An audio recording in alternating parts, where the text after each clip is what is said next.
লোকসভা ভোটের গণনা চলছে। ইতিমধ্যেই তৃণমূল এবং বিজেপি শিবিরে ভিড় করেছেন নেতৃত্বরা।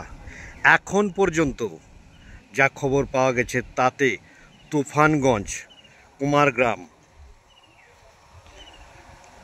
কালচিনি, আলিপুরদুয়ার, ফালাকাটা, মাদারিহাট বিধানসভার রেজাল্ট পাওয়া গেছে, কিন্তু নাগরাকাটার রেজাল্ট এখনও পাওয়া যায়নি। তুফানগঞ্জে তৃণমূল পেয়েছে ৫,৫৮৯, বিজেপি পেয়েছে ৫,০১১।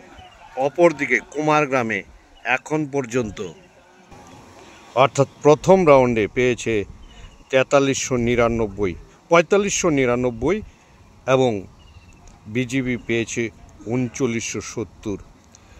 ঠিক তেমনি কালচিনিতে ৫১০১, বিজেপি পেয়েছে ৪২৭৬।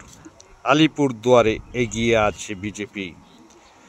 আলিপুরদুয়ারে তৃণমূল পেয়েছে ৫,০৫৪, বিজেপি পেয়েছে ৫,৯৭৩। তেমনি ফালাকাটায় পেয়েছে ৫,২৩৬, বিজেপি পেয়েছে ৬,০৫২। মাদারিহাটে পেয়েছে ৪৪৬৭, বিজেপি পেয়েছে ২৮৯৮। নাগরাকাটার রেজাল্ট এখনও অবধি পাওয়া যায়নি, তবে সরকারিভাবে এখনও ঘোষণা হয়নি।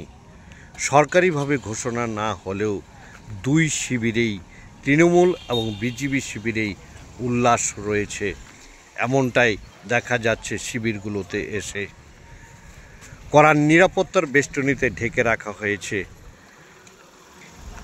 ভোট গণনা কেন্দ্র।